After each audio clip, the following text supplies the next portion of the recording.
انا قلت لكم قبل كده ازاي الامريكان هددونا من اكتر من سنتين وطلبوا مننا ان احنا نمتنع عن اي نشاط ذري وندي الامريكان حق التفتيش عندنا في مصر عشان يتأكدوا ان ما عندناش اي نشاط ذري.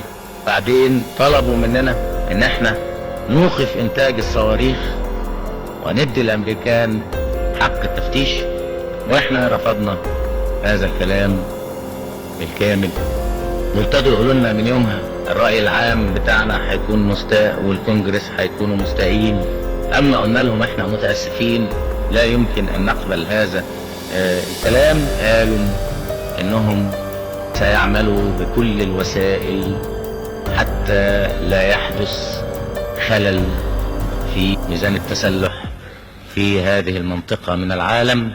معنى هذا انهم هيدوا اسرائيل اسلحة، وقلنا لهم والله اذا اديتوا اسرائيل اسلحة احنا هنشتري اسلحة، ولا نقبل باي حال من الاحوال ان اسرائيل يكون لها التفوق